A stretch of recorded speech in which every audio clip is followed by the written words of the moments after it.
Ele tirou minha inocência e quase tirou minha vida. Até hoje, quando fecho os olhos, sinto aquelas mãos grandes e sujas me sufocando. Mas antes de começar essa história, quero que vocês saibam que sobrevivi para contar. E se você está passando por algo parecido, eu quero que saiba, você também pode sobreviver. Me chamo Conceição Pereira Santana, tenho 78 anos hoje, mas minha história começa quando eu tinha apenas 9. Todo mundo aqui em Santa Maria da Vitória, esse pedacinho de Bahia escondido às margens do rio Corrente, me conhece como Dona Ação da Farmácia. Durante mais de 50 anos, fui a única farmacêutica da cidade, aquela que ajudava todo mundo com seus problemas de saúde, desde uma febre passageira até os partos mais complicados. Quem me vê hoje, com esse corpo frágil, cabelos brancos e enrugada como uma passa, não imagina que já carreguei um segredo tão pesado que me dobrava as costas muito mais que o peso da idade. Nasci em 1947, numa família simples mas respeitada. Meu pai, Adelino, era marceneiro, daqueles que transformavam um pedaço bruto de madeira numa obra de arte. Minha mãe, Josefa, costurava para as famílias mais ricas da região.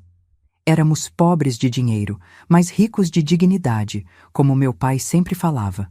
Morávamos numa casa pequena, mas decente, de tijolo e telha, com 3 cômodos apenas, a sala que também era cozinha, um quarto onde dormiam meus pais, e outro onde eu dividia uma cama de palha com minhas 2 irmãs mais velhas, Teresa e Lourdes.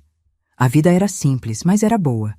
Acordávamos com o cantar do galo, comíamos o que plantávamos no quintal e dormíamos cedo, embalados pelo som dos grilos e sapos. Nossa rotina só mudava aos domingos, quando íamos para a missa na igrejinha da praça, e uma vez por mês, quando almoçávamos na casa da minha avó paterna, Dona Antônia. Esses almoços eram um acontecimento na família.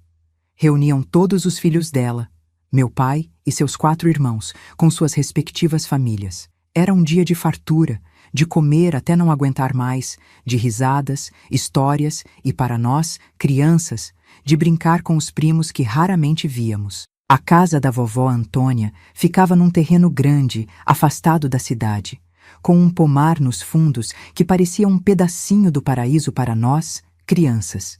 Tinha manga, goiaba, jabuticaba, acerola. Fruta que você pode imaginar, tinha lá. A casa em si era grande, dessas antigas, com muitos quartos, uma varanda que circulava tudo e um quintal de terra batida onde as galinhas ciscavam livremente. Naquele domingo fatídico, acordei animada.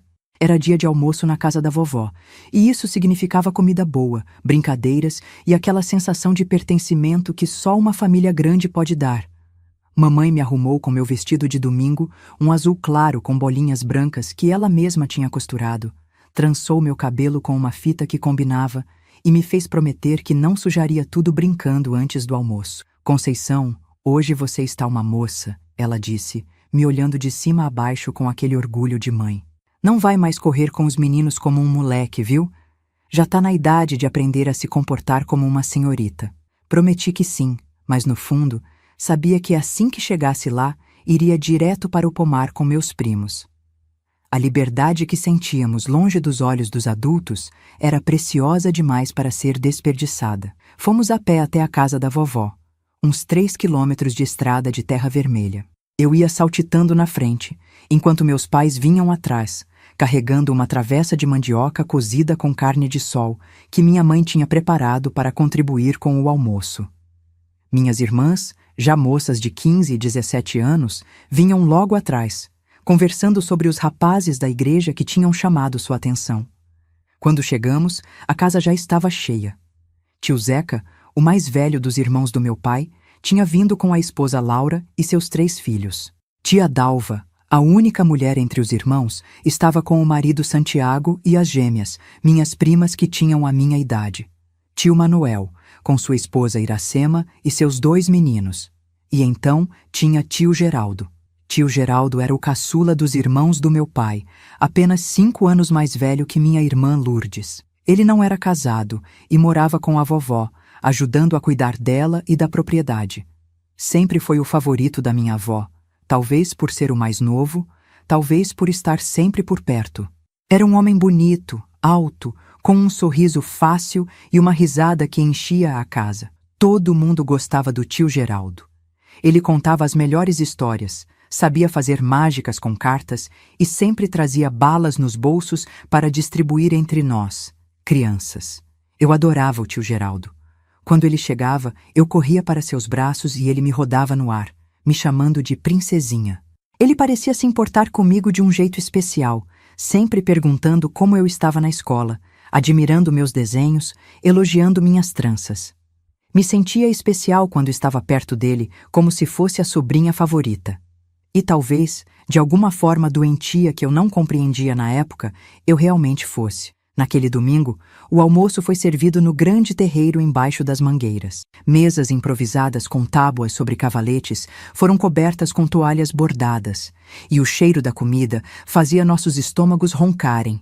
Feijão tropeiro, arroz branco, galinha caipira, farofa de ovo, mandioca cozida, quiabo refogado. Era uma festa para os sentidos. Antes de prosseguir com essa parte tão difícil da minha história, queria pedir um minuto do seu tempo, meu querido que está me assistindo.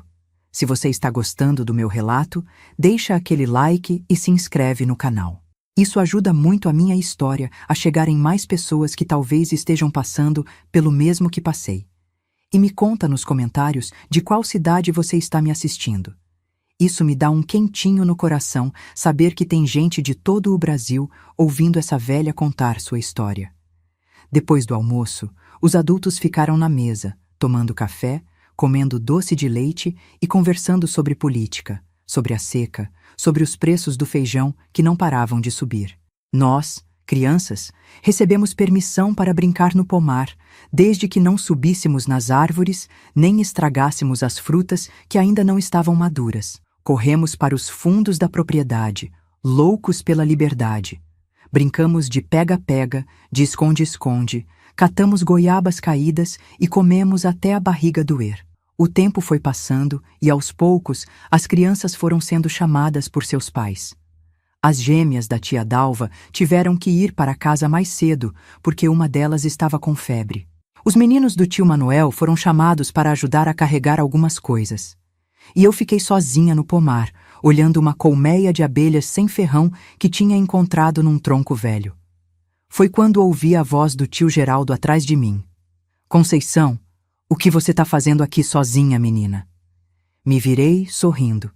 Era o tio Geraldo, meu tio favorito. Olha, tio, achei uma casa de abelhas, mas são daquelas boazinhas que não ferroam. Ele se aproximou, olhando por cima do meu ombro. Senti seu corpo grande atrás do meu, seu cheiro de cigarro e cachaça. Não tinha notado antes, durante o almoço, mas agora percebia que ele tinha bebido mais que o costume. Que legal, princesinha, mas não é bom ficar aqui sozinha, não. Tem muita cobra nessa parte do terreno. Vem, vou te mostrar uma coisa interessante lá dentro. Peguei na mão dele sem hesitar. Por que hesitaria? Era meu tio querido, o homem que me dava balas, que me contava histórias, que me fazia sentir especial. Confiava nele completamente. Ele me levou não para a casa principal, onde estavam todos, mas para uma construção menor nos fundos da propriedade. Era onde ficavam guardadas as ferramentas de trabalho no campo, os sacos de grãos, as selas dos cavalos. Um lugar escuro, com cheiro de terra úmida e mofo. O que vamos ver aqui, tio? Tenho um presente para você, princesinha. Mas é segredo, viu? Não pode contar para ninguém, senão estraga a surpresa para os outros primos. Assente, me sentindo especial novamente. Um presente só para mim, um segredo nosso. Meu coração de criança acelerou de felicidade. Tio Geraldo fechou a porta atrás de nós. O galpão ficou na penumbra. A única luz vinha de uma janelinha pequena no alto da parede. Ele me levou até o fundo, onde havia uma espécie de depósito, com sacos de feijão e milho empilhados. Fecha os olhos, princesinha. Só abre quando eu mandar. Fechei os olhos, quase pulando de excitação. Esperava ganhar uma boneca, talvez. Ou um livro de histórias. Foi quando senti suas mãos grandes e ásperas no meu corpo. O que aconteceu naquele galpão escuro, naquela tarde de domingo que começou tão feliz, é algo que por muitos anos tentei apagar da minha memória. As lembranças vêm em flashes. Suas mãos me tocando onde ninguém jamais tinha tocado, sua voz rouca no meu ouvido dizendo que eu era especial, que era nossa brincadeira secreta, que eu não podia contar para ninguém, senão meus pais ficariam bravos comigo. Lembro do cheiro de poeira e suor, do peso do corpo dele sobre o meu, da dor lancinante que me fez gritar, e da sua mão tapando minha boca com força, quase me sufocando. Lembro dos meus soluços, das minhas súplicas para que parasse, e do olhar dele, aquele olhar que até hoje me persegue nos pesadelos. Um olhar vazio, como se eu não fosse uma pessoa, apenas uma coisa para seu prazer. Não sei quanto tempo durou. Para uma criança de 9 anos sofrendo tamanha violência, poderia ter sido uma eternidade. Sei que em algum momento a dor foi tão intensa que meu corpo, incapaz de processar tanto sofrimento, simplesmente desligou. Perdi a consciência. Quando acordei, estava sozinha no galpão escuro. Meu vestido azul de bolinhas, que mamãe tinha feito com tanto carinho, estava rasgado e manchado de sangue. Meu corpo doía de um jeito que eu jamais tinha sentido antes. Havia sangue escorrendo pelas minhas pernas, e eu não entendia direito o que tinha acontecido, só sabia que tinha sido algo terrível, algo proibido, algo que tinha me quebrado por dentro. Tentei me levantar, mas caí. Tentei gritar, mas minha voz saiu fraca, um sussurro rouco. Arrastei-me até a porta, deixando um rastro vermelho no chão de terra. Quando finalmente consegui abrir a porta, a luz do fim da tarde me cegou momentaneamente. Ouvi vozes me chamando ao longe. Minha mãe, meu pai, procurando por mim. Tinha perdido a noção do tempo. Quanto tempo fiquei desacordada naquele galpão? 1 hora? 2? Tentei chamar por eles, mas só consegui emitir um gemido. Foi minha irmã Teresa quem me encontrou primeiro. Lembro do grito dela ao me ver, do seu rosto transformado pelo horror. Depois vieram meus pais, e o mundo virou um turbilhão de vozes assustadas, de choro, de perguntas que eu não conseguia responder. Meu Deus, o que aconteceu com ela? Conceição, quem fez isso com você? Chamem um médico! Rápido! Fui carregada nos braços do meu pai de volta para a casa principal. Lembro dos olhares horrorizados de todos, dos gritos da minha mãe, do choro da minha avó. E lembro do tio Geraldo parado num canto, observando tudo com uma expressão que misturava preocupação e algo mais que, na época, eu não soube identificar, mas hoje sei que era medo. Medo de ser descoberto. Não consegui dizer nada. O choque, a vergonha, o medo e aquela sensação terrível de que algo precioso tinha sido roubado de mim me deixaram em estado de torpor. Só conseguia chorar. Um choro silencioso e constante, enquanto me enrolavam num cobertor e me colocavam na carroceria do caminhão do tio Manuel para me levar ao hospital na cidade vizinha. A última coisa que vi antes de deixarmos a propriedade foi o rosto do tio Geraldo, observando de longe, e seus lábios formando as palavras que ele tinha me dito no galpão. É nosso segredo. A viagem até o hospital foi um pesadelo. Cada solavanco do caminhão naquela estrada esburacada era como uma facada no meu corpo já destruído. Minhas lágrimas secaram, não porque a dor tinha passado, mas porque parecia que meu corpo não tinha mais nada para dar. Estava vazia, uma casca de menina.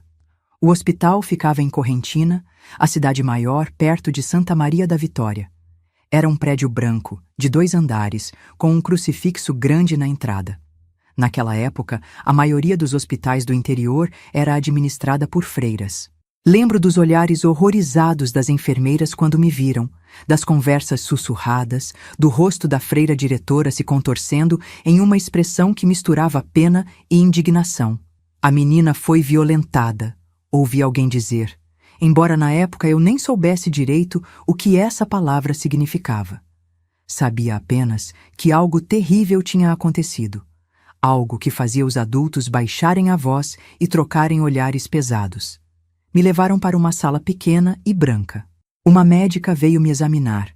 Lembro do alívio que senti por ser uma mulher. Suas mãos eram gentis, mas cada toque ainda assim me causava dor. Ela falava baixinho comigo, tentando me acalmar, mas eu estava além do alcance de qualquer conforto. Vamos ter que operá-la, ouvi a médica dizer aos meus pais.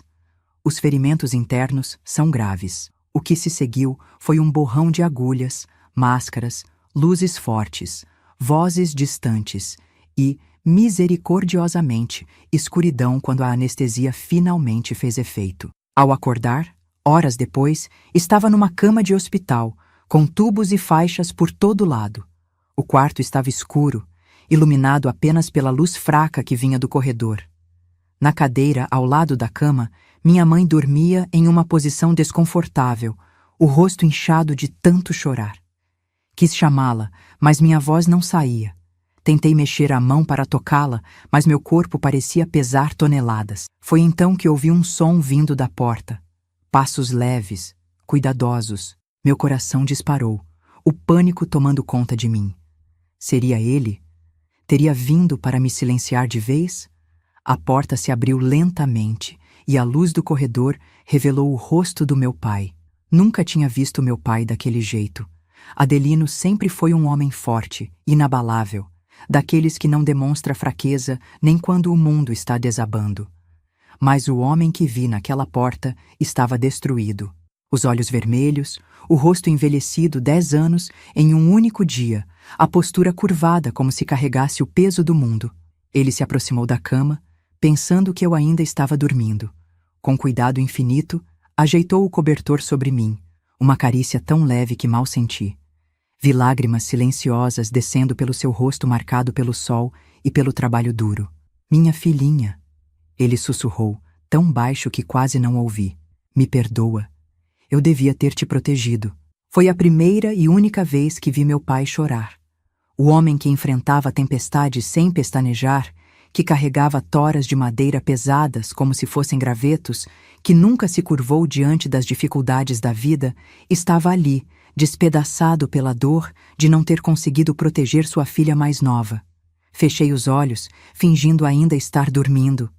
Não queria que ele soubesse que o tinha visto naquele momento de vulnerabilidade. Mesmo criança, sabia que havia coisas que um homem como meu pai preferia manter em privado. Os dias no hospital se arrastaram. Descobri depois que fiquei internada quase 2 semanas.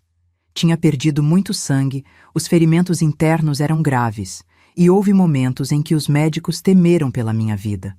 Mas eu era forte, como dizia a médica. Essa menina tem força de Jequitibá, ela comentava para as enfermeiras. No 3º dia, quando já conseguia ficar acordada por mais tempo e a dor tinha diminuído um pouco graças aos remédios, a médica veio me ver acompanhada de um homem de terno que se apresentou como delegado. Conceição, ele disse sentando-se ao lado da minha cama. Sei que é difícil falar sobre isso, mas precisamos que você nos conte o que aconteceu. Quem fez isso com você? Olhei para minha mãe, que estava do outro lado da cama. Seus olhos estavam cheios de uma mistura de dor e determinação. Pode falar, filha, ela disse, segurando minha mão. Ninguém vai te fazer mal de novo. Papai e eu vamos te proteger. Mesmo assim, as palavras não vinham. Como contar que meu próprio tio, o irmão do meu pai, o favorito da vovó, tinha feito algo tão horrível?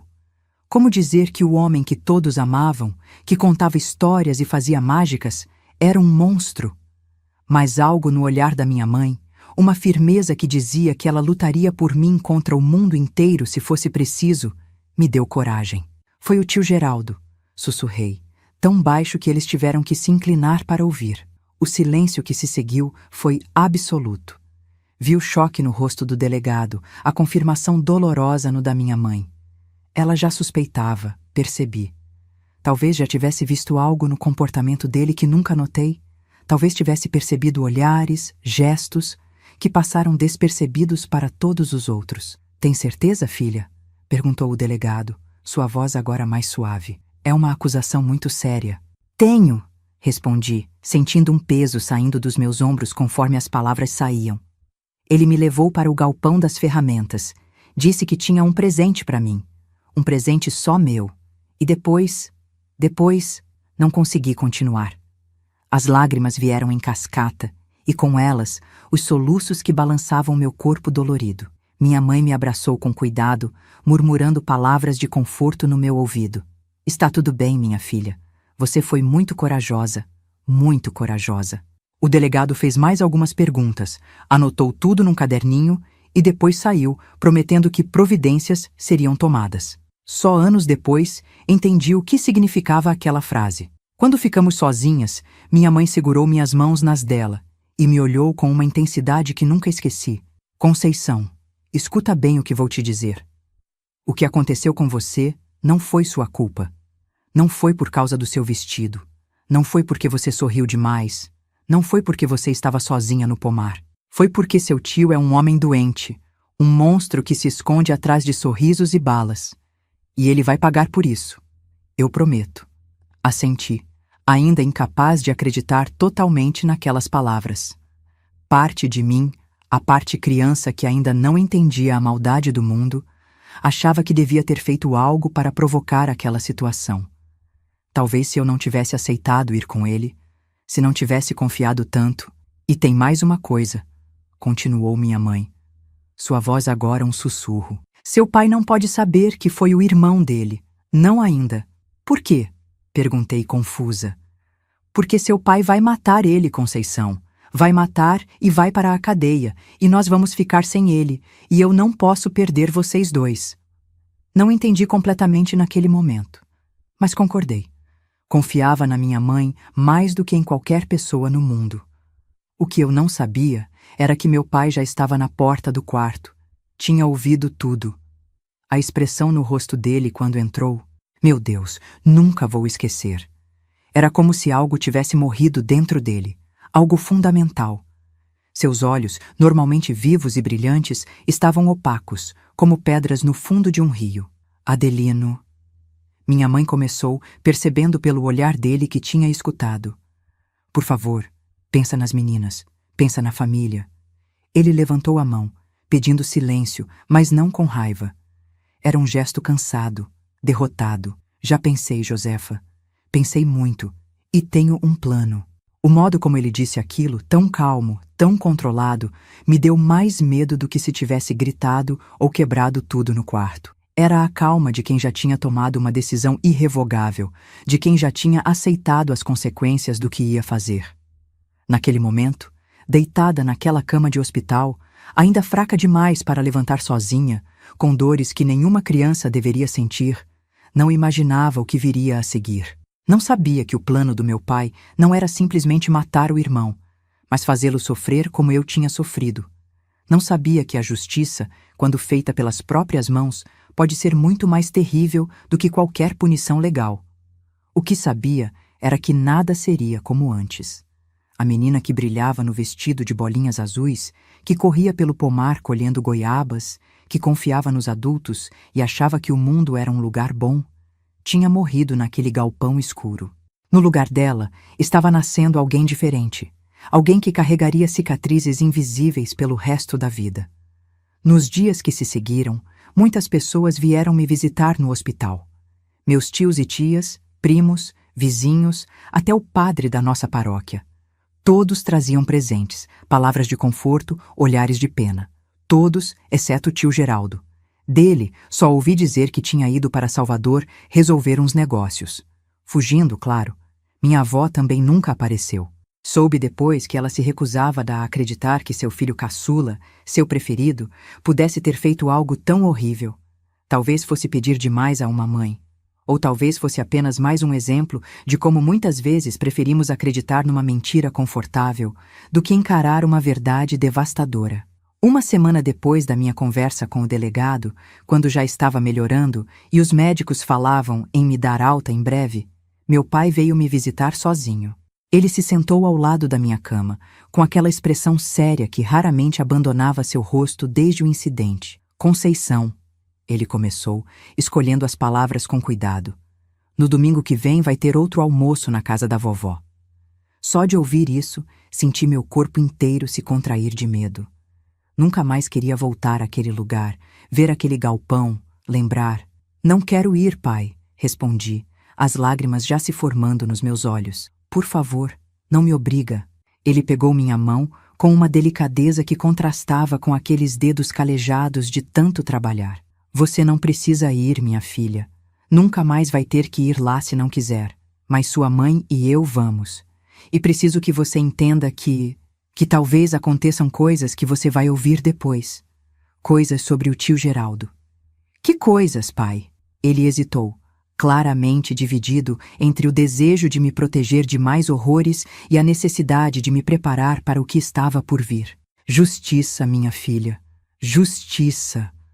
A palavra ficou pairando entre nós, cheia de promessas sombrias, de segredos que eu ainda era jovem demais para compreender.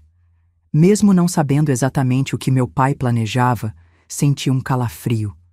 Não era apenas medo, era também uma espécie estranha de alívio, a certeza de que, de um jeito ou de outro, tio Geraldo pagaria pelo que tinha feito. Quando você sair daqui, meu pai continuou, vamos para a casa da sua tia Dalva, em Bom Jesus da Lapa. Você, sua mãe e suas irmãs vão ficar lá por um tempo. Eu vou depois. E a escola, pai? E a casa? E os meus livros? Ele sorriu, um sorriso triste que não alcançou os olhos. Tudo isso pode esperar, filha. Agora o importante é você ficar boa e estarmos todos juntos, em segurança. Naquela noite, sonhei com o tio Geraldo. Não era um pesadelo, como os que tinha tido nas noites anteriores, com ele me perseguindo pelo pomar, me arrastando para o galpão escuro. Era um sonho diferente. Ele estava deitado, imóvel, enquanto uma sombra se aproximava dele.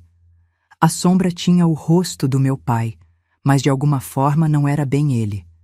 Era algo mais antigo, mais primitivo, como se todas as gerações de pais que já tiveram que proteger suas filhas tivessem se fundido naquela figura que avançava lentamente, inexoravelmente, em direção ao homem adormecido. Acordei antes de ver o que acontecia, mas a sensação que ficou comigo era de que, fosse o que fosse, seria irreversível. Como a perda da minha inocência naquele domingo fatídico, como as cicatrizes que ficariam no meu corpo e na minha alma, como a confiança que nunca mais seria a mesma. 3 dias depois, recebi alta do hospital. Saí numa cadeira de rodas, ainda fraca demais para andar sozinha. O mundo lá fora parecia estranhamente o mesmo, como se fosse impossível que o céu continuasse azul, que os pássaros ainda cantassem, que a vida seguisse seu curso depois de algo tão terrível. No carro emprestado que nos levaria para Bom Jesus da Lapa, olhei para trás, para o hospital que tinha sido meu lar nas últimas 2 semanas. A médica que tinha cuidado de mim estava na porta, acenando. Ela tinha dito, no último exame, que eu provavelmente nunca poderia ter filhos. Os danos tinham sido graves demais. Na época, aquilo não significou muito para mim. Eu tinha 9 anos. Filhos eram um conceito distante, quase abstrato. Só muito mais tarde entendi completamente o que mais tinha me sido roubado naquele dia. A viagem para a casa da minha tia foi silenciosa. Minha mãe segurando minha mão o tempo todo, minhas irmãs sentadas no banco da frente com meu pai, todos mergulhados em pensamentos que não compartilhavam. Era como se um muro invisível tivesse sido erguido entre nós, um muro feito de dor, de culpa, de raiva e de um amor tão feroz que não encontrava palavras para se expressar. Quando chegamos à casa da tia Dalva, o sol já estava se pondo, pintando o céu de vermelho e dourado. Minha tia nos recebeu na porta, os olhos já vermelhos de chorar. Ela abraçou cada um de nós, segurando meu rosto entre as mãos quando chegou a minha vez, olhando fundo nos meus olhos como se procurasse sinais do dano que ia além das marcas físicas. Aquela noite foi a última vez que vi meu pai antes do próximo domingo. Ele se despediu de cada um de nós com abraços longos, palavras sussurradas, promessas de que logo estaríamos todos juntos novamente. Com minha mãe, foi diferente. Os dois se afastaram, conversaram em voz baixa por muito tempo, e quando voltaram, vi que minha mãe tinha chorado, mas havia algo mais em seu rosto. Uma determinação feroz, quase selvagem. Volto no domingo à noite, meu pai disse antes de partir. Fiquem aqui, não saiam para a cidade, não falem com ninguém sobre o que aconteceu. E então ele se foi, levando consigo o peso de uma decisão que mudaria nossas vidas para sempre.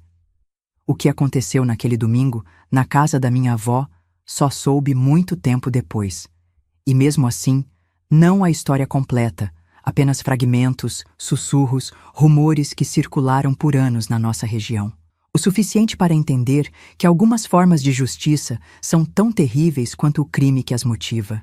O suficiente para saber que meu pai, aquele homem gentil que me ensinava a reconhecer os tipos de madeira pelo cheiro, tinha dentro de si uma escuridão que só veio à tona quando o que ele mais amava foi ameaçado. O tempo que passamos na casa da tia Dalva, em Bom Jesus da Lapa, se arrastou como uma procissão de Sexta-feira Santa. Eram dias de espera, de silêncio pesado e de olhares carregados de segredos. Minha tia fazia o possível para me ajudar a recuperar não só o corpo, mas a alma também. Preparava as comidas que eu mais gostava, me deixava dormir com uma lamparina acesa e nunca me pressionava a falar sobre o que tinha acontecido. Minhas irmãs, Teresa e Lourdes, se revezavam ao meu lado, lendo histórias, penteando meu cabelo, tentando me fazer sorrir com piadas que já não faziam sentido para mim. Via nos olhos delas não só a tristeza, mas também um medo novo. O medo de que o mundo não era o lugar seguro que elas pensavam, que o mal podia vir vestido de família, com voz gentil e mãos que antes só ofereciam balas. Minha mãe quase não dormia.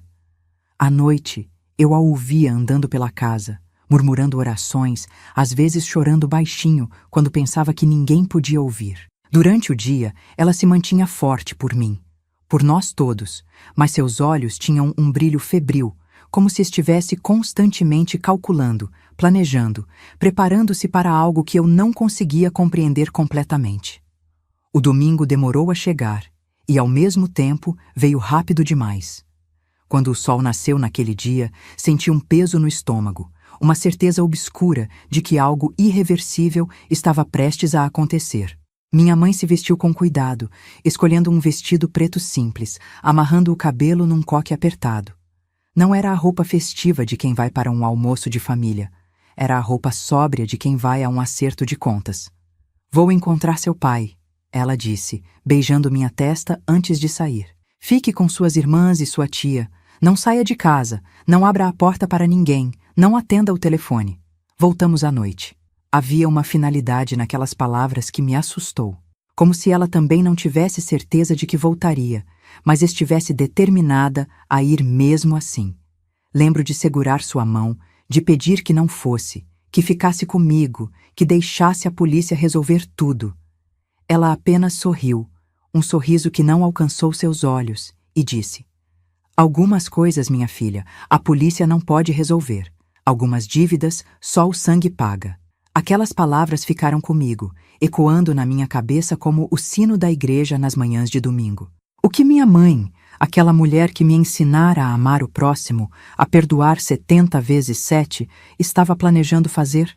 O que meu pai, aquele homem que parava o trabalho para não pisar numa formiga, tinha preparado para o irmão que traíra sua confiança da pior maneira possível?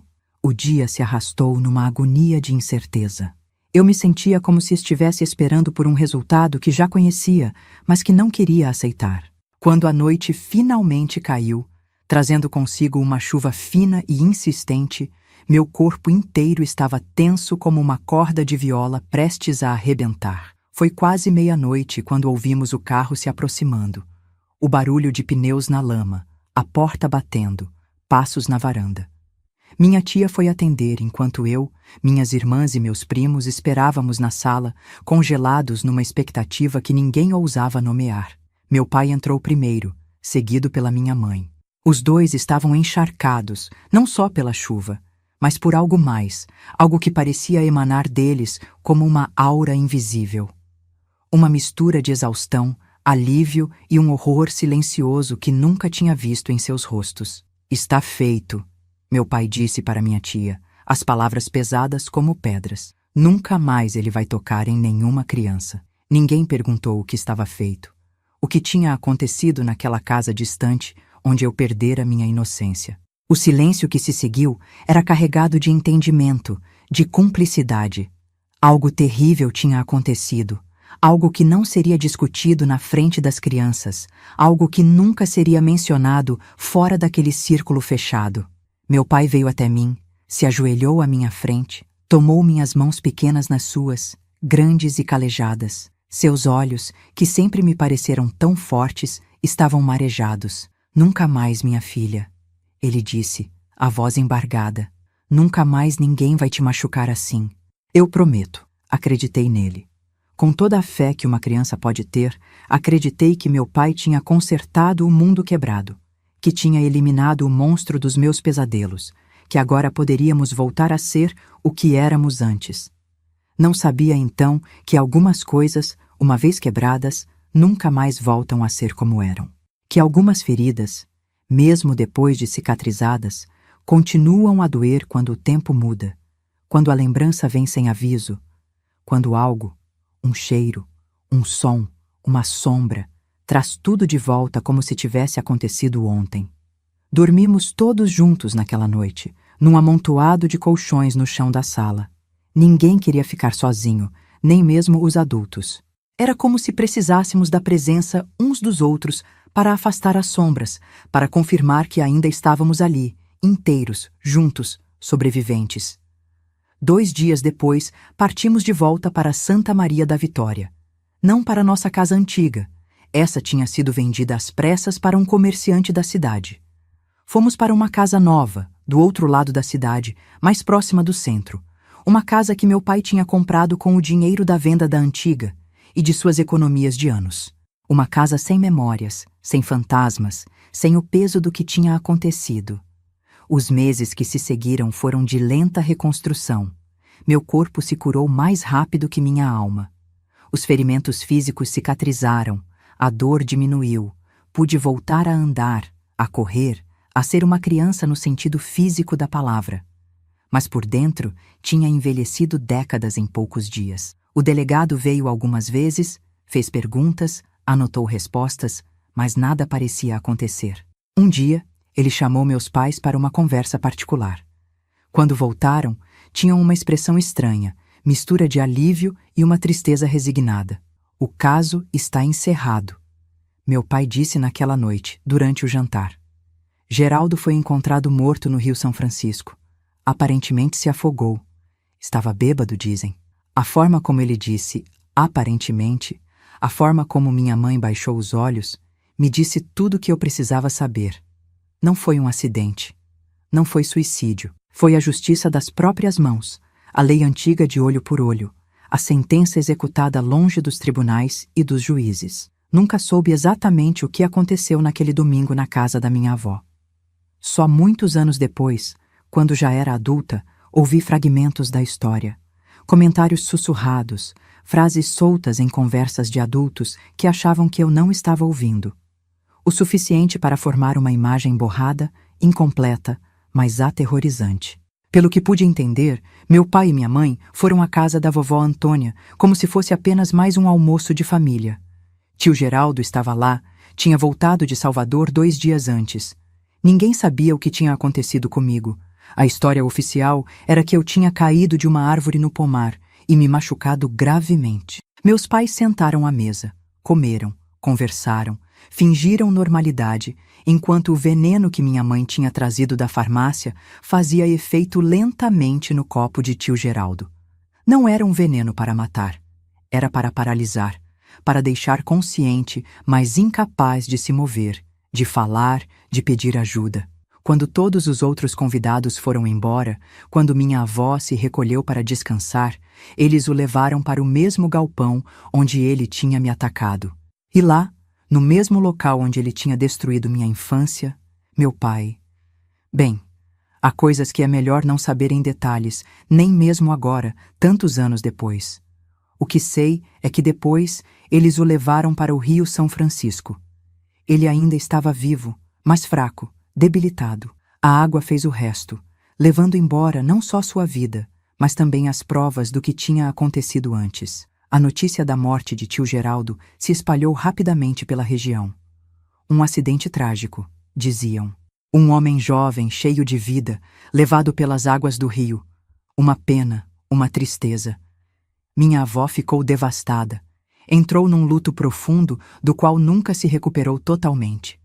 Seus outros filhos a apoiaram, tentaram consolá-la, mas nada preencheu o vazio deixado pelo filho caçula, o preferido. O que ninguém disse publicamente, mas que todos suspeitavam, era a verdade sobre o que ele tinha feito. Numa cidade pequena como a nossa, os segredos têm pernas curtas. As perguntas sobre por que eu estava internada, os rumores sobre a violência do ataque, as suspeitas sobre quem poderia ter feito algo tão horrível, tudo isso circulava em sussurros, em olhares, em conversas interrompidas quando alguém se aproximava. Nunca mais voltei a falar sobre o assunto com meus pais. Era como se tivéssemos feito um pacto silencioso. O que aconteceu, aconteceu. Está terminado. Vamos seguir em frente. E foi o que fizemos, cada um à sua maneira. Meu pai mergulhou no trabalho com uma intensidade nova, como se quisesse se purgar de algo através do suor e do cansaço físico. Minha mãe se tornou mais devota, mais rigorosa em suas práticas religiosas, passando horas na igreja, rezando por algo que nunca mencionava. Eu me refugiei nos estudos. Descobri nos livros um mundo onde podia escapar, onde as histórias tinham finais felizes, onde a justiça prevalecia sem precisar de mãos manchadas de sangue. Estudei com uma determinação que surpreendeu meus professores. Quando completei o primário, já era a melhor aluna da escola. Foi nessa época que descobri minha vocação. A médica que tinha cuidado de mim no hospital veio visitar nossa cidade e passou em nossa casa para ver como eu estava. Ela ficou impressionada com minha recuperação, com minha inteligência, com minha curiosidade sobre tudo relacionado à medicina. Você daria uma ótima médica, sabia?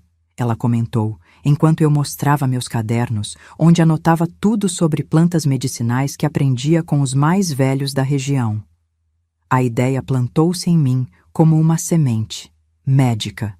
Alguém que cura, que ajuda, que salva vidas. Alguém que transforma a dor em conhecimento, o sofrimento em compaixão.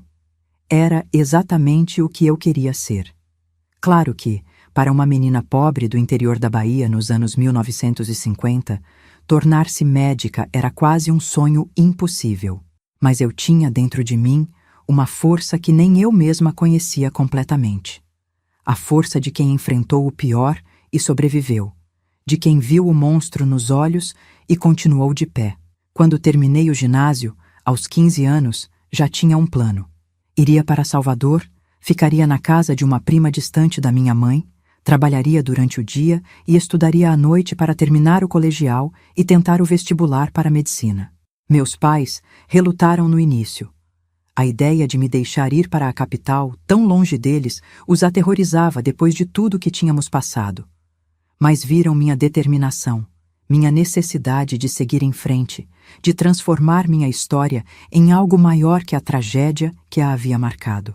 Vá, minha filha, meu pai finalmente disse, depois de muitas discussões. Vá e se torne a pessoa que você quer ser. Só não se esqueça de nós, da sua origem, de quem você é. Deixei Santa Maria da Vitória numa manhã de março de 1963, com uma mala de papelão contendo tudo que possuía e um medo que se misturava com esperança no peito. Tinha 16 anos e pela primeira vez desde aquele domingo fatídico, sentia que o futuro poderia ser mais luminoso que o passado. Salvador me recebeu com seu calor intenso, suas ladeiras íngremes, seus cheiros de azeite de dendê e mar, sua mistura caótica de cores e sons. A casa da prima Eulália ficava no bairro da Liberdade, numa rua estreita de casas geminadas.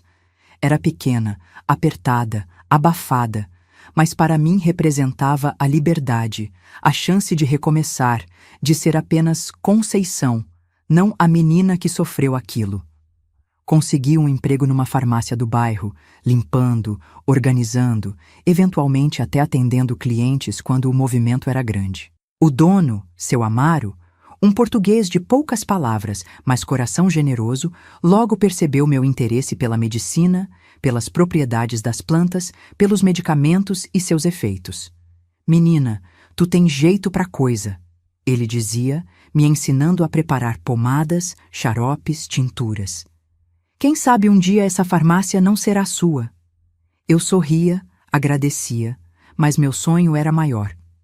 Queria entender o corpo humano, suas complexidades, suas fragilidades e resistências. Queria saber por que alguns ferimentos cicatrizam sem deixar marca, enquanto outros, invisíveis aos olhos, continuam a sangrar por dentro, por anos, por toda uma vida. À noite, estudava até os olhos arderem, até as velas acabarem, até o sono finalmente me vencer. O colegial noturno era difícil, os professores cansados, os alunos mais interessados em namorar que em aprender, as matérias passadas às pressas para cumprir o programa. Mas eu absorvia tudo, cada palavra, cada fórmula, cada conceito, como uma esponja sedenta. Foram 3 anos intensos, anos de trabalho duro, de estudo constante, de privações e sacrifícios. Anos também de descobertas, de amizades, de uma liberdade que nunca tinha experimentado antes. Anos em que aprendi que havia mais do que um caminho a seguir, mais do que uma forma de ser mulher, mais do que um destino possível. Em 1966, aos 19 anos, prestei vestibular para medicina na Universidade Federal da Bahia. A concorrência era feroz, as vagas poucas, os candidatos, em sua maioria, homens de famílias abastadas, com anos de estudo em bons colégios. Minhas chances eram mínimas, mas tinha algo que muitos deles não tinham: uma determinação nascida da dor, uma vontade de ferro forjada no fogo da pior experiência que uma menina pode viver. O dia em que vi meu nome na lista de aprovados foi o mais feliz da minha vida até então. Chorei como não chorava desde aqueles dias no hospital, mas eram lágrimas diferentes. Lágrimas de alegria, de vitória, de uma esperança que finalmente começava a se concretizar. Meus pais não puderam vir para a matrícula. A viagem era longa, cara, e eles nunca tinham saído do interior da Bahia.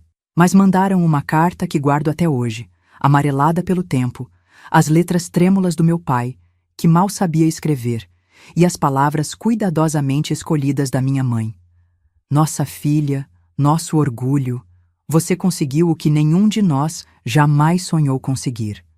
Carrega nosso nome, nossa história, nosso amor com você por onde for.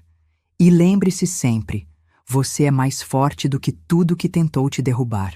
Li e reli aquela carta tantas vezes que sabia cada palavra de cor.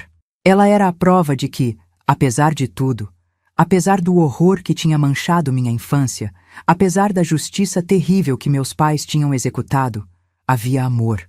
Um amor imperfeito, talvez, manchado de sangue e culpa, mas ainda assim, amor. A faculdade de medicina foi mais difícil do que qualquer coisa que eu tivesse enfrentado antes. Os professores eram exigentes, as aulas puxadas, as noites de plantão extenuantes. Ser uma das poucas mulheres no curso trazia desafios extras, os comentários sexistas, as piadas de mau gosto, os professores que duvidavam da minha capacidade. Mas nada disso me deteve. Cada obstáculo apenas alimentava minha determinação. No 4º ano, quando comecei os estágios práticos, descobri minha verdadeira vocação: a ginecologia e obstetrícia. Trazer vidas ao mundo, cuidar da saúde das mulheres, especialmente daquelas que, como eu, tinham sofrido violências que deixavam marcas invisíveis, mas profundas. Era isso que queria fazer pelo resto da minha vida. Foi durante um plantão na maternidade, ajudando a trazer ao mundo um bebê de uma menina de apenas 13 anos, vítima de abuso como eu tinha sido, que tomei uma decisão. Não voltaria para Salvador depois de formada. Voltaria para o interior, para lugares como Santa Maria da Vitória, onde meninas como eu, como aquela jovem mãe assustada, não tinham acesso a cuidados médicos adequados, a informação, a proteção. Me formei em 1972, aos 25 anos. A cerimônia foi simples, mas meus pais estavam lá. Mais velhos, mais curvados pelo trabalho duro e pelo peso dos segredos que carregavam, mas com os olhos brilhando de orgulho. Minhas irmãs também vieram, já casadas, com seus próprios filhos pequenos. Doutora Conceição Pereira Santana. Meu pai pronunciou lentamente, saboreando cada sílaba quando recebeu meu diploma em suas mãos calejadas. Quem diria, hein? Minha filha, uma doutora. Havia algo em seus olhos naquele momento, não apenas orgulho, mas também uma espécie de redenção, como se de alguma forma minha conquista justificasse o que ele tinha feito naquele domingo distante, como se meu sucesso fosse a prova de que o sangue derramado não tinha sido em vão. Não voltei para Santa Maria da Vitória. Em vez disso, aceitei um posto em Correntina, a cidade vizinha, onde ficava o hospital que tinha me atendido tantos anos antes. A médica que tinha cuidado de mim estava se aposentando e indicou o meu nome para substituí-la. O ciclo se completa, ela disse quando me recebeu no hospital, agora como colega, não mais como paciente. A menina que salvamos volta para salvar outras. Trabalhei naquele hospital por 5 anos. Anos intensos, de aprendizado constante, de desafios enormes, falta de recursos, distância dos grandes centros, resistência de alguns pacientes em serem atendidos por uma médica mulher tão jovem. Mas foram também anos de profunda satisfação. Cada vida que ajudava a trazer ao mundo, cada mulher que conseguia se recuperar de um parto difícil, cada menina que protegia de um destino semelhante ao meu, denunciando abusos às autoridades, cada pequena vitória era um bálsamo para a ferida antiga que ainda carregava. Foi em Correntina também que conheci Antônio, o farmacêutico que se tornaria meu marido. Ele tinha vindo do Rio de Janeiro para o interior da Bahia como parte de um programa do governo para levar profissionais de saúde para áreas carentes. Era um homem gentil, paciente, com mãos delicadas como nunca tinha visto em um homem antes. Nosso namoro foi lento, respeitoso. Ele sabia, não em detalhes, mas o suficiente sobre o que tinha acontecido comigo. Sabia que havia cicatrizes, tanto físicas quanto emocionais, que eu carregava. Sabia que havia noites em que eu acordava gritando, banhada em suor frio, presa em pesadelos que vinham do passado. E sabia, acima de tudo, que eu talvez nunca pudesse dar a ele filhos biológicos. Não importa, ele disse quando contei sobre a última parte, as lágrimas escorrendo pelo meu rosto. Existem tantas crianças que precisam de amor, de cuidado. Se for para termos uma família, encontraremos um jeito. Nos casamos em 1978, numa cerimônia simples na igrejinha de Correntina. Meu pai, já idoso, me levou ao altar com passos lentos, mas firmes. Minha mãe chorou durante toda a cerimônia, lágrimas silenciosas que falavam de alívio, de gratidão por ver sua filha, aquela que quase perdeu, encontrando um caminho para a felicidade. No ano seguinte, abrimos nossa própria farmácia em Santa Maria da Vitória. Voltei para a cidade que tinha deixado tantos anos antes, não mais como a menina quebrada, mas como a mulher que tinha se reconstruído, peça por peça, cicatriz por cicatriz.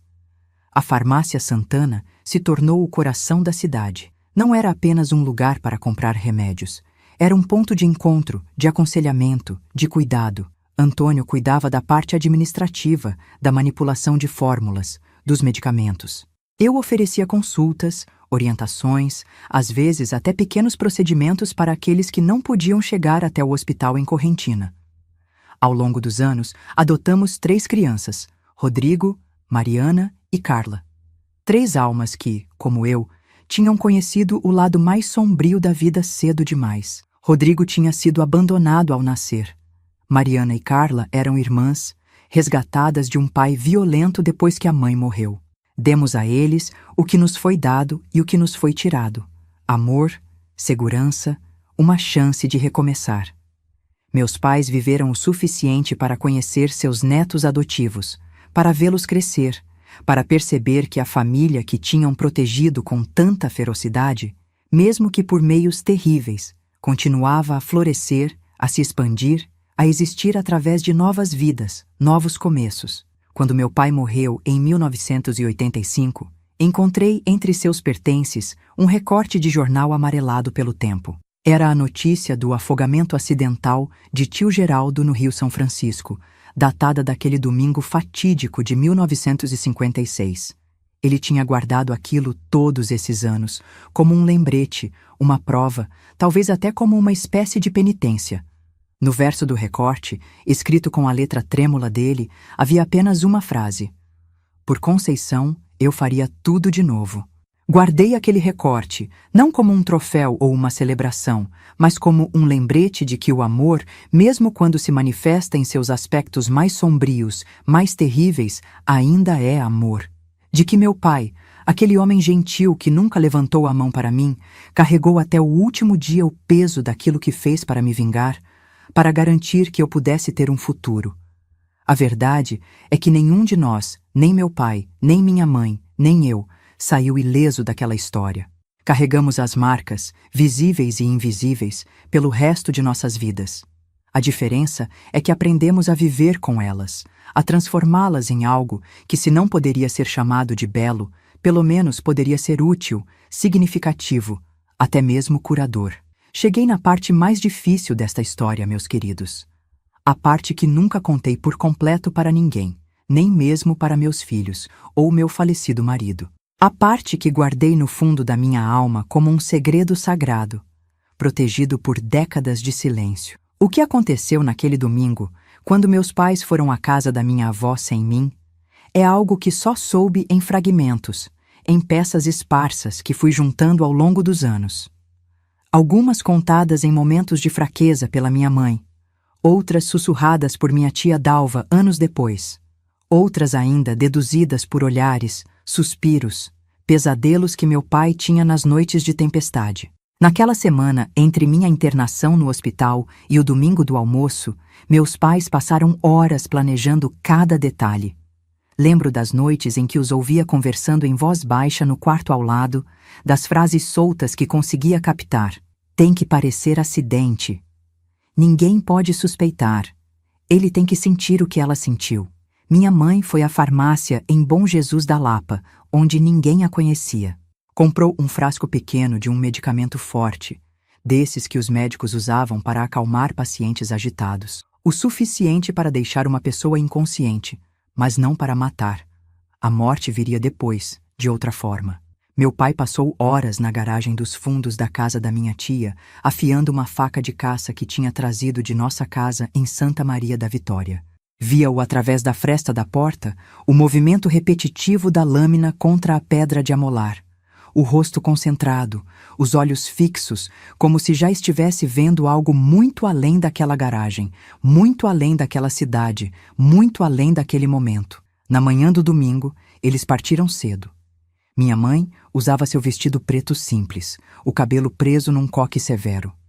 Meu pai, sua única camisa boa, aquela que só usava para missas de Natal e Páscoa. Os dois pareciam ir para um funeral, não para um almoço de família.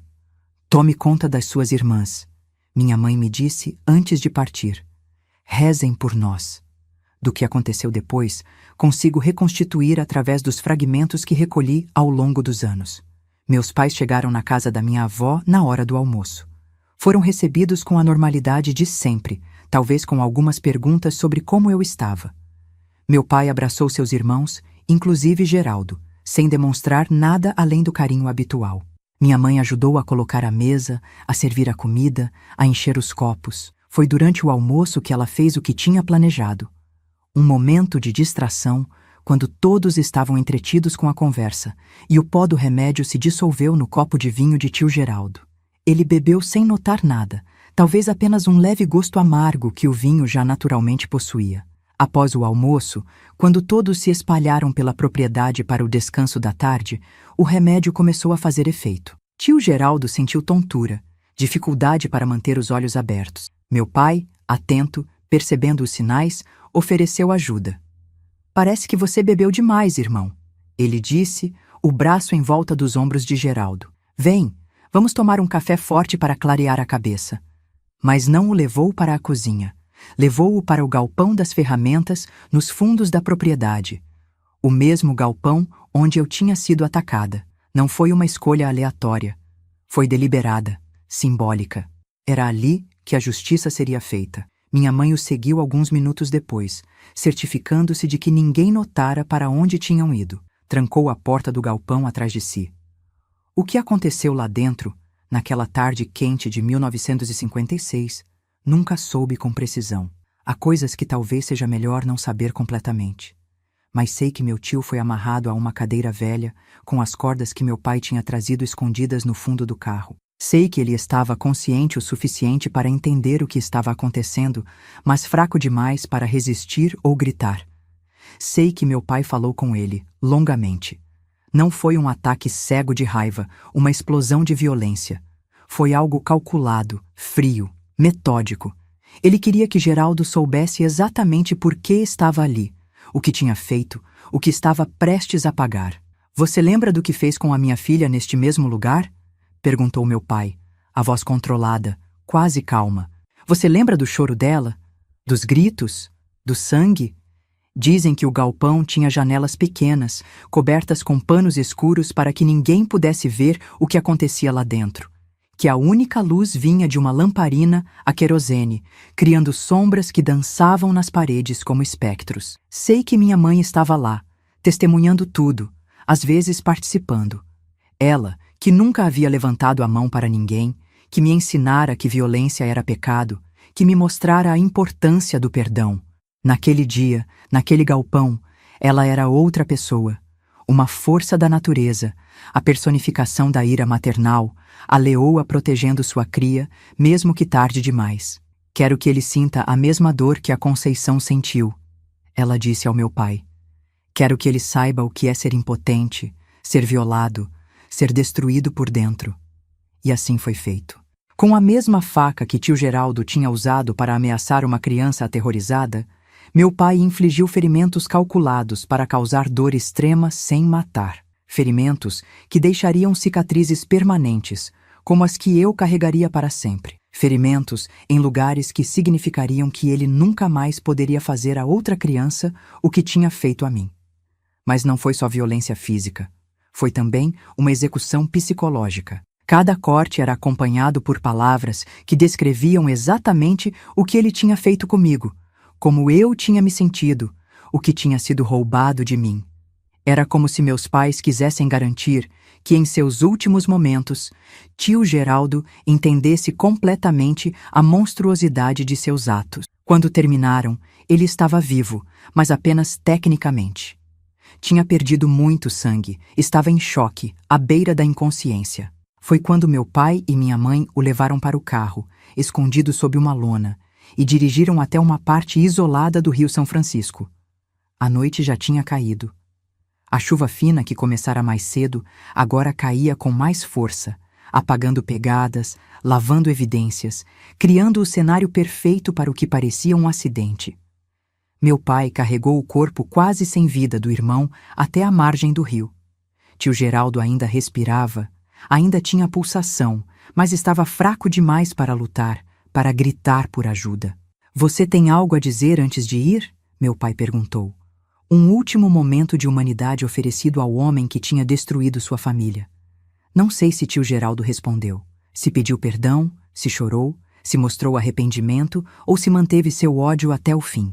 Sei apenas que momentos depois, seu corpo foi empurrado para as águas do rio, levado pela correnteza que, naquela época do ano, após semanas de chuva, era forte o suficiente para arrastar um homem adulto para o fundo. Meus pais ficaram ali por algum tempo, vendo o rio engolir a evidência de seu crime, de sua vingança, de sua justiça. A chuva caía sobre eles, lavando o sangue de suas mãos, mas não de suas almas.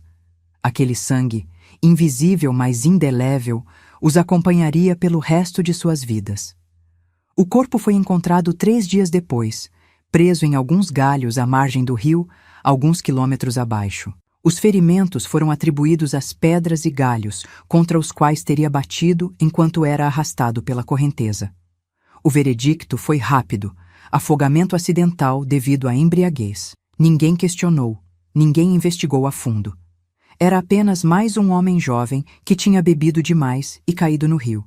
Uma história comum naquela região, naquela época. Quando a notícia chegou a Bom Jesus da Lapa, onde estávamos, vi a expressão no rosto do meu pai. Não era alívio, nem satisfação, nem triunfo. Era algo mais complexo, mais profundo. A realização do preço que tinha pago para vingar sua filha, não apenas a vida do irmão, mas também uma parte de si mesmo que nunca mais voltaria. A inocência de acreditar que o mundo é essencialmente bom, que as pessoas são basicamente decentes, que a família é sempre um porto seguro. Voltamos para Santa Maria da Vitória uma semana depois, para uma casa nova, para tentar um recomeço. Mas os fantasmas vieram conosco. Os pesadelos, os silêncios, os olhares distantes de meus pais quando pensavam que ninguém estava observando. Cresci na sombra daquele domingo, daquela vingança.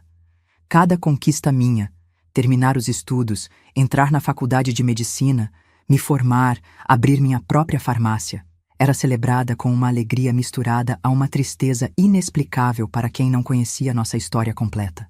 Era como se meus pais vissem cada passo meu como uma justificação para o que tinham feito, uma prova de que o sacrifício de suas almas não tinha sido em vão. Valeu a pena, meu pai dizia às vezes, quando me via de jaleco branco atendendo um paciente, salvando uma vida. Valeu cada gota de sangue. Ele nunca especificava de qual sangue falava, se do meu derramado naquele galpão quando eu tinha apenas 9 anos, ou do irmão dele, derramado no mesmo local anos depois, ou ainda o seu próprio, metafórico, mas igualmente real, que ele sentiu escorrendo de seu coração no momento em que cruzou uma linha da qual não havia retorno. Minha mãe nunca foi tão explícita. Ela falava através de gestos, a forma como segurava minha mão durante uma consulta médica difícil, o orgulho nos olhos quando eu explicava a uma mãe jovem como cuidar de seu bebê, a paz em seu rosto quando me via feliz, realizada, apesar de tudo. Quando me casei com Antônio, em 1978, vi meu pai chorar pela segunda vez na vida. A primeira tinha sido no hospital, quando me viu quebrada pelo abuso. Desta vez, eram lágrimas diferentes, não de dor ou raiva, mas de uma alegria mesclada com alívio. Alívio por ver que eu tinha conseguido superar, que tinha encontrado amor, que tinha construído uma vida além da tragédia. Durante a cerimônia, quando ele me entregou no altar, sussurrou algo que só eu ouvi. Você venceu, minha filha. Nós vencemos. E naquele momento, entendi completamente. A vingança nunca foi apenas pela dor que me foi causada. Foi também uma declaração, um grito para o universo. Ela vai sobreviver. Ela vai superar. Ela vai ter uma vida plena, apesar do que foi feito a ela. E o homem que tentou destruí-la não estará aqui para ver isso. Quando adotei meus 3 filhos, Rodrigo, Mariana e Carla, em meados dos anos 1980, vi no rosto dos meus pais algo que nunca tinha visto antes.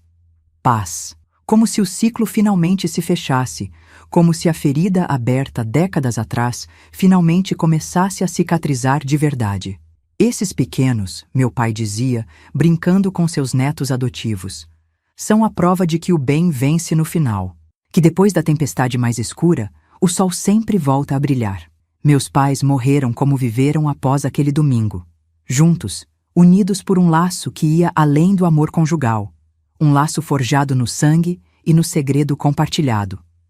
Meu pai foi primeiro, em 1985, de um ataque cardíaco enquanto trabalhava na marcenaria. Minha mãe o seguiu menos de 1 ano depois, como se não soubesse mais como existir sem ele, sem aquela presença silenciosa que carregava metade do fardo que ambos dividiram por quase 3 décadas.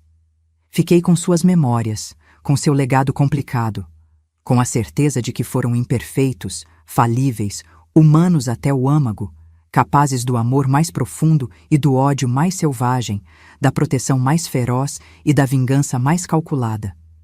Não estou aqui para julgar o que fizeram. Não estou aqui para dizer se foi certo ou errado.